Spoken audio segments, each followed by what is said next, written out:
What's up, everyone? Welcome to Power Play with CJ. Today we're focusing on the Detroit Red Wings clinching their 23rd consecutive postseason berth.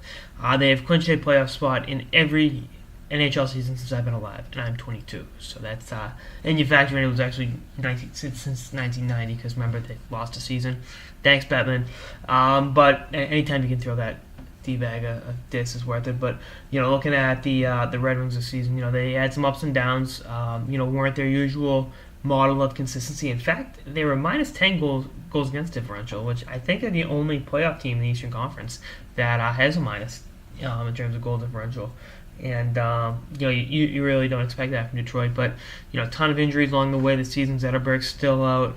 Datsyuk missed significant time, and you talk about all the injuries, but through those injuries, there's a silver lining. Not that you ever want to see anyone get hurt or be without your star players for an extended period of time, but guys like Gustav Nyquist caught a look. Nyquist being the biggest name out of those guys with 28 goals and only 55 NHL games.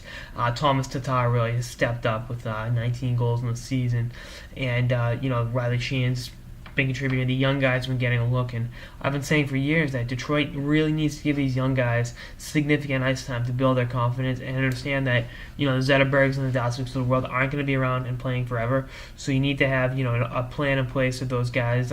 If and when their time is over. I'm not saying their time is over now, but again, they were without most of them for a significant portion of the season. Johan Franzel was hurt. Alfredsson's missed time. And you look at just the number of injuries they've had among the more veteran guys. It's been a tough hill to overcome, but I think with Jurko, with the aforementioned Nyquist and Shane, with Mitch Callahan coming up, he's been something special, in terms of speedy, physical, third line presence. He's played a game this season. He'll be something, next year, more expanded role. And getting David Legwand at the deadline, bringing the hometown kid home was a big deal. He's getting 11 points in 19 games as a Red Wing, and this team is clicking.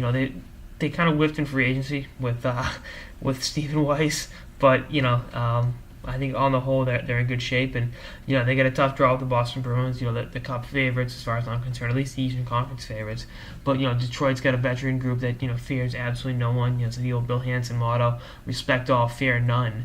And that's apparent in the way they play the game, the way they're coached by Mike Babcock, who definitely should be in the running for the Jack Adams. It's mind-boggling to me how he doesn't have a Jack Adams trophy, but I guess the people that vote know more than I do, which I'm not saying much, but. I'm happy for Detroit. That city's been through a lot the last 6-7 years, in terms of going bankrupt and, just the big three having the issues. But to see this hockey team on the ice, it doesn't alleviate the financial suffering of the people, but it gives you something to be positive about. Them and the Detroit Tigers on the diamond have been excellent. So anyway, that's all I got in this episode of the Power Play with CJ on Detroit clinching their 23rd consecutive postseason berth. Stay tuned for more episodes for the season and beyond. Later, guys.